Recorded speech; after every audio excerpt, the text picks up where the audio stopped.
Bromfield from Toronto, Ontario, and I'm live inside the Air Canada Centre, home to the Toronto Raptors and to the Toronto Maple Leafs at the NHL Exchange.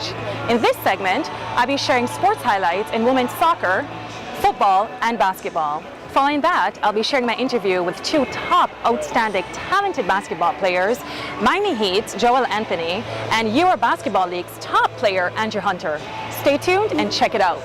Thanks, Derek. I have lots to update you on, lots of things happening in sports this week, including a couple historical highlights. To begin, Japan has made history and is on top of the world as they became the very first Asian nation to win the Women's World Cup on Sunday, beating the United States in a penalty shootout after both sides were level at 2-2 after extra time. The Japanese stunned the Americans in a riveting Women's World Cup final and denied the US team the chance to become the first nation to lift the cup 3 times. In football, we have another big milestone.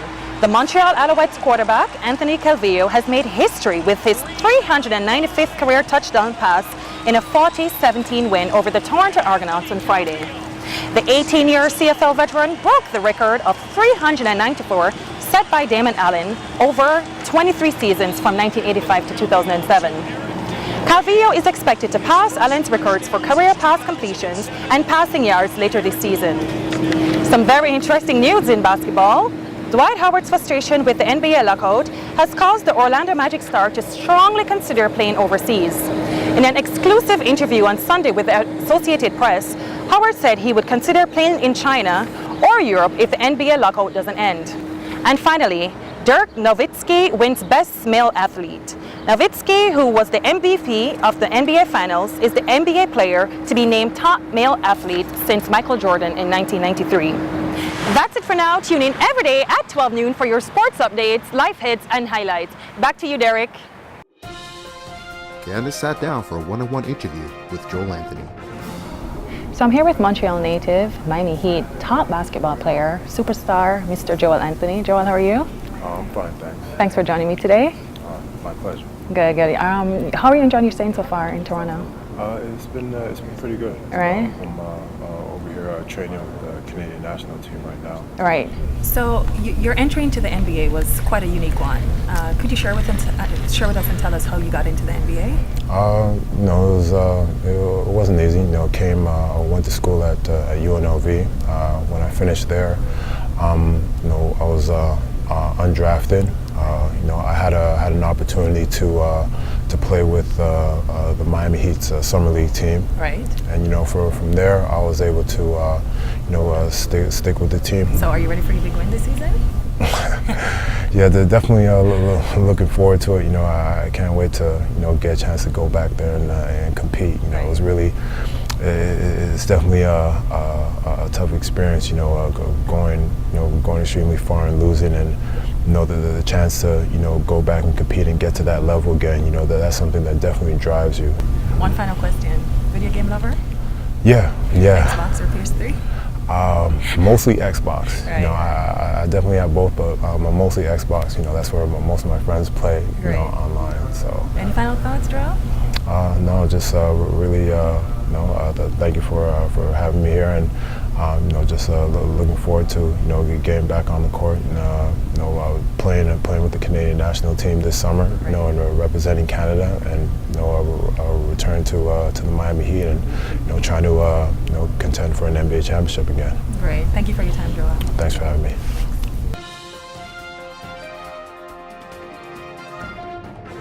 Hi, I'm Candice Bromfield and I'm at Ryerson University in Kerr Hall Gymnasium, standing with Euro Basketball League's top player, Andrew Hunter. Andrew, how are you doing today? I'm doing well. And yourself? I'm good. Thanks for joining me. You're welcome. Andrew, you've played quite extensive in Europe. You've played in Finland, in Poland, in Germany, amongst many other countries. Where are you going to be playing this year? I'll be playing in Spain this year. What are you most looking forward to? Well, competition, I think, and just meeting my teammates, having a bond with them, and just trying to win, embrace different culture, different foods, and the whole overall experience, I think. You play for the Euro Basketball League, and that's quite different from the National Basketball Association. Could you highlight a couple of the differences, please? Yeah, absolutely. It's a lot more structured, I think, Right. and it's more geared towards team play. Whereas in the NBA, is a lot of one-on-one play because the guys are more talented individually. So it's more of a team kind of basketball. Andrew, recently Dwight Howard expressed his frustration with the NBA lockout, and he mentioned that there's a strong possibility that he may be playing in Europe or China. What are your thoughts on that? Yeah, I think it's pretty interesting, but I think a lot of guys are looking at that option because, well, obviously they want to keep their skill sharp. They still want to make an income. I think for the superstars, they don't really need as much, but a lot of the lower level guys, it's definitely a viable option for them to play and also to stay in shape and make money, obviously. You know, a lot of kids, they aspire to be professional basketball players or athletes for that sake. What is your advice to kids who want to become professional athletes? Well, my advice would be to definitely keep their school first and keep education a priority, because without that, even if you want to play in the collegiate level, you have to have good enough grades. Right. Music lover? Absolutely, yes. Rick Ross or Lil Wayne? I'd have to go with Rick Ross. Right. Any final thoughts, Andrew? Well, thank you for doing this interview. It was a pleasure, and all the best. Thank you. All right, you're welcome. So, Andrew, you've been playing basketball for quite some time. Could you show me a couple of things that you think I should know? Absolutely, yeah. Well, I'll start off with the basics. Okay. Just passing the ball. Okay. You want to grab the ball at the side of it, take one step, and you have to get back up a little bit so I can pass to you. Then, all right, and then make sure your thumbs are down. So pretty much one step and thumbs down, right? Okay. Good, nice, that's good. All right, so one more time, bounce pass. Yeah. There you go, pretty good. I think you're natural. Okay. So now we'll get to shooting, right? Everybody wants to know how to shoot. Okay. So I'll start off here. So you want to get the ball above your head. Make sure a little bit of space there. Make sure you feel comfortable. Make sure your legs are apart, so about shoulder width. And you want to extend all the way up, right? And then you want to follow through like so, right? Do you bend your knees? Absolutely, yeah. So well, this close, you're very close to the hoop, so you don't really need to that much. But generally, when you're taking a jump shot, you want to get low, or up. You want to extend all the way up, right? And then you want to use this hand to guide it, just to keep the ball level, right? Okay. So go ahead. Let me see you try. Under. There you go. Legs. Bend Right. your knees? Yeah. There you go. And up.